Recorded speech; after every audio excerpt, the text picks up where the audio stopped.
Yo, what's up? We are now sitting in the Kia EV6. That's not too relevant. I'm on my trip to Mo i Rana right now, heading north. But today I figured I want to have a little, I don't know what you call this, podcast talk, a TED talk. No, but I want to talk. I've been making some of these videos before. It doesn't have to be too strict, the whole structure. It's like podcast, you know, something like that kind of thing. Except for that we are shooting a video while driving through Norway. So the topic today is going to be battery swap. So I feel like I need some time to talk a little bit loose around this topic. To be honest, I was skeptic to battery swap, as just like maybe wireless charging tech also. From the things I heard about battery swap, I heard that battery swap might be expensive, it's cumbersome, you don't have your own battery and so on. So for me, I was like, I don't want someone else to just abuse my battery while I'm gone, and then I have to go there and get my battery back. But okay, so maybe I should start by telling you about Better Place. Many of you guys heard about it. There was something called Better Place, a startup or some concept, and then they had something working for a bit, and then it went bankrupt. So I had to dig a little bit, and I found an article about Better Place explaining what happened, what went wrong, what were the limitations. So Better Place was a company founded or starting in Israel. And then, okay, sorry, I don't know all the details, but I think this was around 2013-ish, around there. So about 8 years ago. And okay, so back then, yeah, Tesla was starting to roll off a little bit, but back then there weren't too many EVs out there. And Better Place, they had a fully automated system that has a robot or something that would change the battery pack automatically, more or less like NIO swap stations today, right? Or Tesla battery swap station. So that was great, but the problem was that back then there weren't many cars, EVs with long range. So you had to, Better Place, they had the tech and the tech, but then you have to have some car manufacturer that can conform in those requirements needed for the battery swap.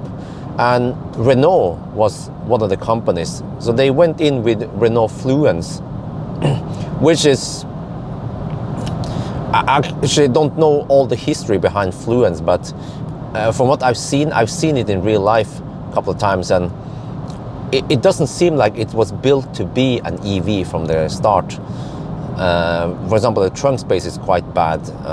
But anyway, the Fluence back then in 2013, correct me if I'm wrong, had only 22 kilowatt-hour battery. And minus some braking protection stuff, then you might have only 20 or 18 kilowatt-hour of net capacity. So yeah, it was claimed that Fluence had over 120 or 150 kilometer range, but I think in reality you might expect only around 100 kilometers of range, depending on how you drive. So with only 100 kilometers of range, you then have to swap a lot. But there are more limitations. For example, the Fluence did not have fast charging options. No 50 kilowatt. I mean, we're talking about 2013 here. HPC were not even invented back then, so no chance to charge at 100 kilowatt. You probably don't want to fry the battery anyway, but at least 50 kilowatt would have been great. No support for DC fast charging on Fluence. And the onboard charger was only 7 kilowatt, so you can't really, I mean, you can charge, but it's going to take a while. And so you are more or less stuck with battery swapping. And there is more problems, because in Israel there is a law that says that you are not allowed to charge electric car from household plug, shuku, or whatever they use down there. So you cannot charge it at home if you don't have a charging station. You can charge it, of course, at Type 2 charging stations, but then you have to go to those stations. And then what else? You can battery swap and yeah, no faster. So you're kind of limited, and then you have only 100-kilometer range. And then the problem is that those battery swap stations, they are not always located very conveniently where you travel. So you have to sometimes take a detour to swap. So and then you have to pay for a subscription for, yeah, you buy the Fluence, but then you rent the battery, you subscribe to the battery.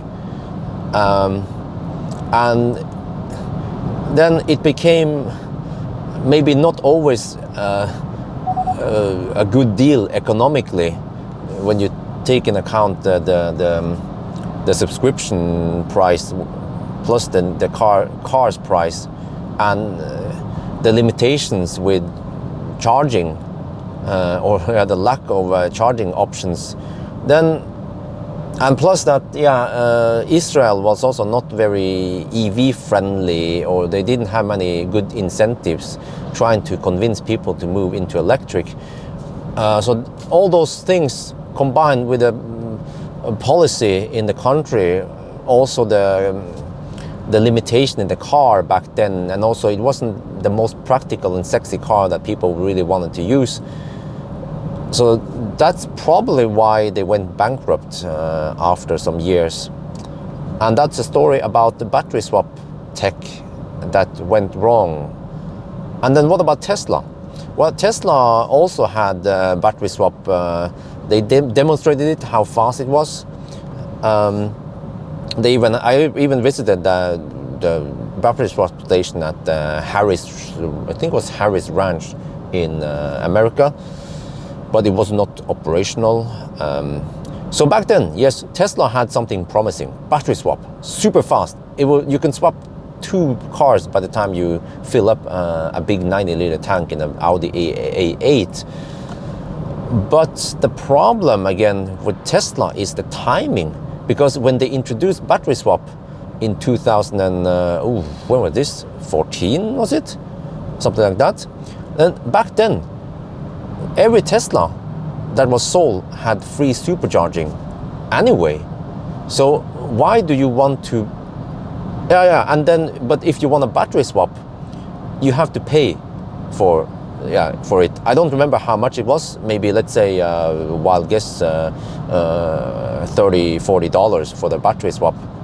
So why would you pay money if you can get supercharging for free anyway? So. And there are other problems. From what I heard, you have to book an appointment beforehand to swap the battery, the Tesla battery. And then you have to come back to retrieve your battery on the return trip or something. Because Tesla didn't have a subscription, unlike Better Place. So you still buy the car, you still own the battery, and then somehow you swap it out. And then somehow, hopefully, you get the same your own battery back again. And not only that, but Tesla, the Model S was originally not designed for battery swap. I mean, okay, it could do it, but for example, I talked to a guy, a guy that used to work at Tesla.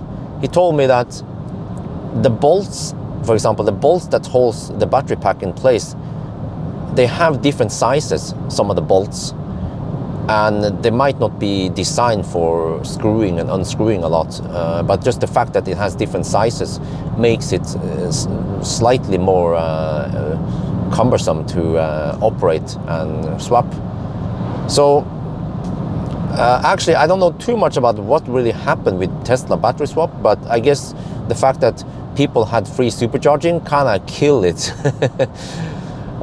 So they really didn't care too much about it, but instead Tesla worked more towards creating bigger battery packs like the 90 and the 100 kilowatt hour pack, and also they have been constantly working on making the cars more efficient and also improving the charging speed to 150 kilowatt and 250 eventually with the Model 3. So at least for Tesla's part, they kind of went away from the battery swap tech, and also nowadays you hear about the structural batteries, which is, I guess, the ultimate goal, to make the cars even lighter and have the battery part of the structure. So and then of course you can't battery swap. But and then what about NIO? Because NIO, they have battery swap tech, and in China right now they have over 600 swap stations, and they have done over 4 million battery swaps in China with the NIO, ES8, ES6, EC6, ES6 and some other models I don't remember. So it apparently works for China, but China has lots of people and lots of cars, I guess. So then they have more more cars that passes through the swap station, so it makes it more economically feasible versus other countries, Norway or Europe, where you might not be able to have enough cars. So because there is an investment cost to build the battery swap stations. So why does it work with NIO? Apparently it works. They don't do charity, so they must have it. It must be economically to run the swap stations for NIO in China. So first of all, the swap stations over there also fully automated. The Gen 1 stations, they are not fully automated as far as I understand, but at least Gen 2s are. But the NIOs, they are built for swapping. So the battery swap, the bolts there, they have the same size, and even the bolts have been designed to be screwed and unscrewed thousands of, tens of thousands, I think it was 100,000s of times. So the car has been designed from ground up to be battery swap. And the whole business model around this is that you can buy the car, but you then subscribe to the battery.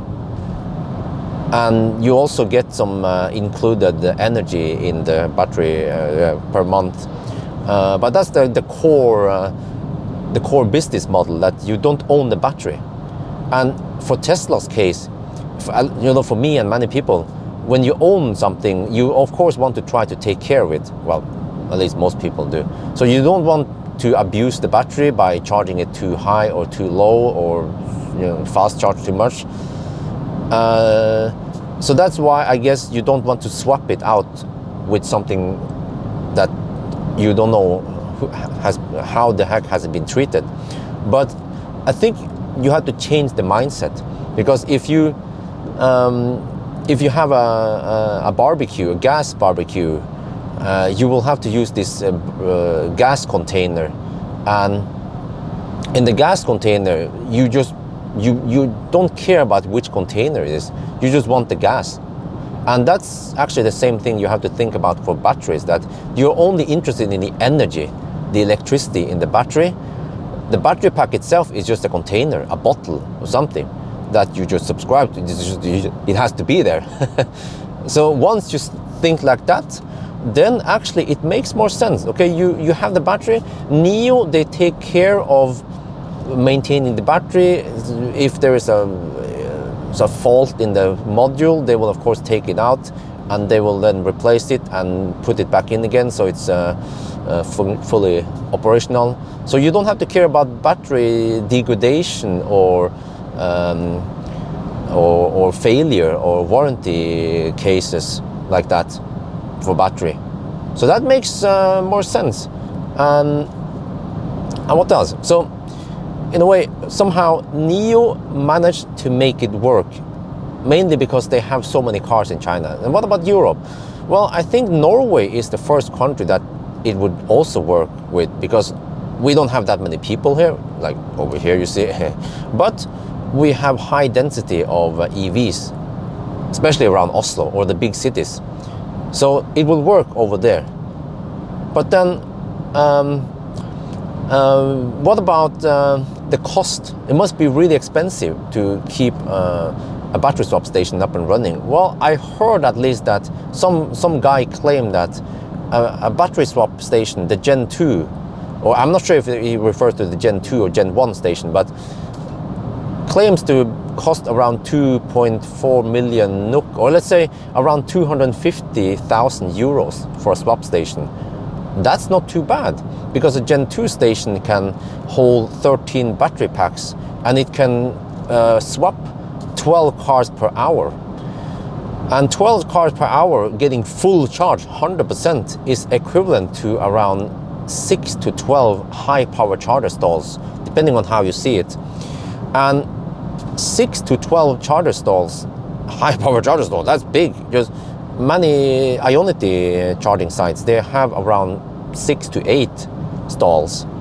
So you can imagine one Gen 2 station can actually have a higher throughput than many high power charger sites. And how much does one HPC cost, a high power charger?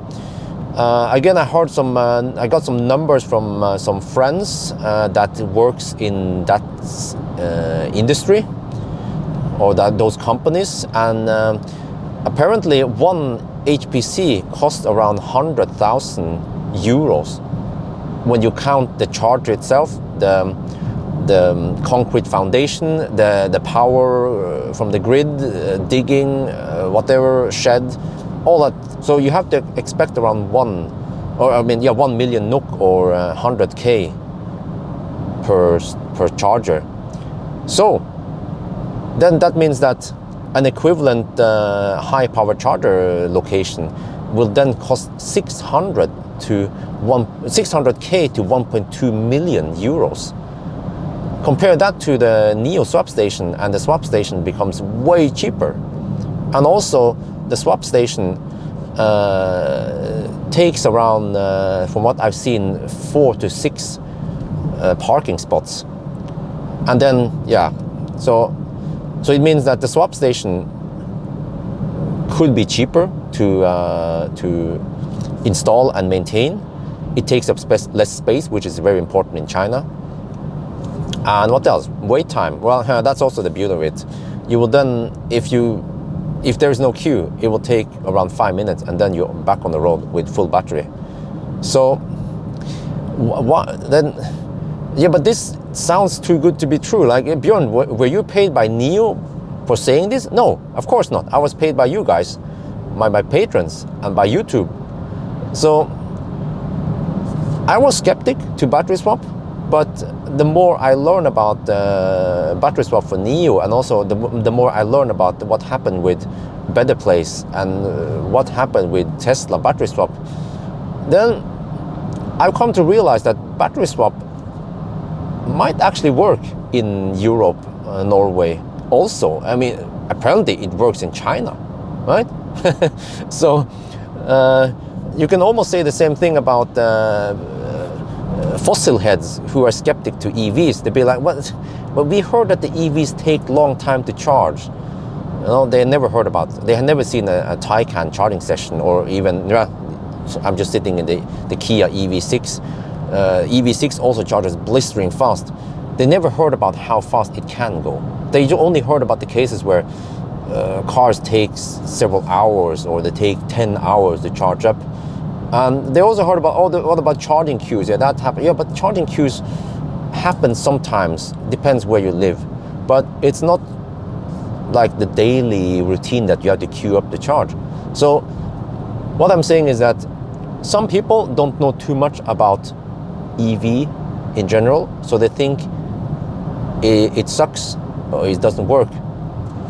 And the same thing can be said about battery swap, is that I guess for me, I didn't know too much about it, so I thought that's not gonna work. Well, apparently it works in China. So, but I still think that, okay, battery swap is a good bridge to accelerate the transition to electric. But there are some limitations, because for Tesla supercharger, for example, you can then open up the supercharger for every brand out there because it just uses the same CCS plug. But for the battery swap, you simply can't do that. You can't, unless you have, of course, other brands that use the exact same size battery. It has to conform to all of those restrictions, then it will also work. But as I know today, only NIO has NIO batteries and swap stations and so on. So at least it works for NIO. Great. So what's going to happen then? If other car brands wants to also implement battery swap, they have to make their own battery swap stations for their own brands. So there's going to be a big ass chaos with lots of battery swap stations. Then you as a user, you for example, if Tesla introduces battery swap, you have a Tesla, you go to a NIO swap station thinking that you can swap it there. No, that's not going to work for you, buddy. You have to go to Tesla swap station. You know, it's going to be freaking chaos, right? Yeah, so that is true. I'm not going to deny the problem with if that scenario would happen, but at least for NIO it works now. So for them, they just have their own ecosystem that works. And they at least they sell cars, and the customers are happy. Just like Tesla has their own Tesla supercharger ecosystem that works great. Tesla owners, they have superchargers, and they don't care too much that other cars don't charge there. But what I'm saying, okay, so the point is that yes, swap tech is actually, from what I heard, it seems to be a good deal, and it will you see, even a Taycan that takes 20 minutes to charge, that might still be not good enough for some people. They have the mindset that they just want to refuel or something, refill the battery or refuel the car within 3 to 5 minutes. So at least if we can convince those people to go to electric by buying a NIO or something else that has battery swap, then we have taken one more fossil car out of circulation or something, and then get more electric cars on the road. But I still wonder if structural batteries might be the future, because eventually the batteries will charge so fast that you don't care about battery swap. If we can at least get the charging time down to around 10 minutes, then yes, with today's tech, that would be crazy. You will fry the battery, yes, but in the future, when we have solid state battery or something else that really charges fast without taking any penalty in degradation or something, then we don't need to battery swap. That's my claim about it. But until then this is the bridge. Also, to put it the other way around, also sometimes when I look at big supercharger sites like Nebbenes, the whole lot there, parking lot, is just filled with supercharger stalls. And not only that, but other brands, they also put up their chargers there, right? Ioniq or Mer, or so suddenly you have a whole pack of lots of chargers taking up land. Is that going to be the future? So in 10 years you will have even more of those massive spots. Well, I think it's, for Tesla for example, they just want customers to be happy. They don't want people to queue up. So as like a bridge to the future tech, then I think that's what needs to happen. But I believe in the future, if we have the V4, V5 superchargers or whatever out there, ABB and Tritium, once they get the chargers to be 500 kilowatt or 1 megawatt, then we can actually start reducing the number of stalls on each site to the point where we only have something like the gas pumps, six stalls, and they would charge blistering fast. But until that time, I guess we still need to have massive supercharger sites. But also until that time, we might have to have battery swap stations. But then maybe someday in the future, even NIOs, they can battery swap, but they will just discontinue and pack and dismantle every battery swap station and and just use them for fast charging. So yeah, my wet dream is in the future we will be charging at 500 kilowatts to 1 megawatt, and then no need for battery swap. So yeah, that's my thought about battery swap. So again, like I said, I was skeptic to it, but now I still have mixed feelings about battery swap. Well, okay, I should also mention, by the way, since we are already touching into that topic, about structural batteries, because structural batteries that Tesla is going has advantages, but it might also have disadvantages. For example, what the heck do you do if one or more cells break or fails? You can't just dismantle the whole car. Well, I guess that's a different topic. So that's actually an advantage when it comes to battery swap, is that you can easily just take it out and then you don't have to deal with it, and then NIO will deal with it. So I have to say that yes, battery swap actually has some advantages for now, but in the future, I actually claim that even battery swap might be a dead end. But another thing I should mention, by the way, that I heard some guy, it was a guy who talking about battery swap. He claimed that, yeah, the problem with battery swap is that you have to have so many extra batteries pile up on those stations. And those battery swaps, they are, how to put this, rare earth materials, or, you know. Yes, but I started doing the math. If you look at NIO, perfect example, they have already a working environment in China, and in China we have, like I mentioned, 600 battery swap stations. Most of them are Gen 1, and Gen 1 can hold 5 batteries. Gen 2 can hold 13 batteries. So, okay, I don't know exactly, but let's assume that we have an average of, I'm not sure how much we will count, 8? Let's say 8, okay, let's say 8. 8 battery packs on each site. 8 times 6 is 4,800 batteries. So we have 4,800 batteries that are always just laying around there, not in use, just being charged up. And then versus how many NIOs do they have on the roads? They have, let me see, what was the number again? I think it was 140,000 NIOs on the road. And if you do the math, 140,000 NIOs versus roughly 5,000 batteries, that means that there's only a fraction of extra batteries in the battery substations. The guy, I watched some YouTube video about a guy. He claims that you need twice as many batteries as you have. You need the equal amount of batteries in the battery stations versus a car, right? He claims that you need twice as many batteries in total. No, that's not true. You just need a couple of extra percent batteries. And why is that? Why don't you need 2 times more? Because that's what you would do if you had something like that at home, right? Let's say you have, I don't know, a camera with 2 batteries. But you can't think it like that, because the car is not driving all the time. You're sleeping, you're working, the car is just standing still. And you have to look at when the car is driving, then it eventually needs to be swapped. And how long does it take to drive it versus how long does it take to charge it up at the swap station?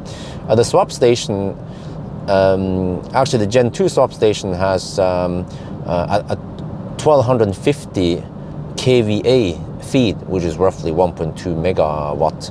And it will then charge up all the 13 batteries simultaneously.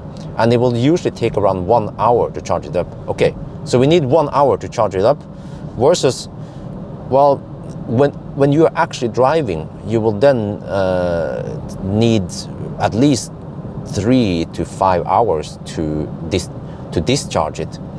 But it's not only, then you'll be driving constantly, yes, but you also have to look at the times when you're not driving. So on average, how many swaps do you actually need? Well, I don't have the numbers in front of me right now since I'm driving, but I did the calculation roughly, and you can instead look at how many kilometers do you drive per year versus how many swaps does that require. And then, based on all that, I figured out that actually the batteries, the 5,000 batteries that they have in the battery swap station is roughly enough to supply the 140,000 Nios on the road in China, roughly like that.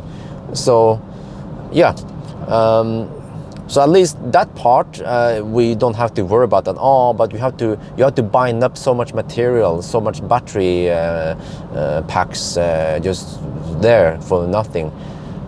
But if you look at the other way around, since we are not charging the battery too fast, too heavy, too aggressive, we are charging it at roughly 1C, or actually most of the time less than 1C, versus a Taycan or an e-tron charging at 1.5, 2, 3C, then we are actually punishing the battery less. And in theory, it should mean that the Neo batteries should last longer. And that is good for the environment. Okay, I don't know about this. It's just, of course, assumptions based on several things here. But in my theory, the Neo battery should last longer. They are not being abused too much, and they have lower degradation than other systems that go more aggressive on it, because they have to, because you can't wait too long. You can't wait an hour for 90% charge, right? Or 100% charge.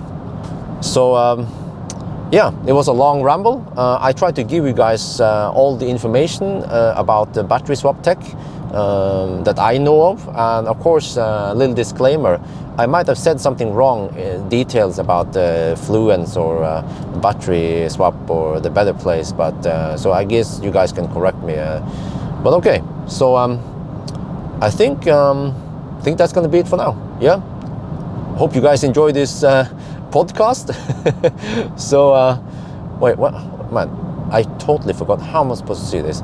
I hope you guys enjoyed the video. Yeah, as always, thank you for watching, thank you for listening, and talk to you later.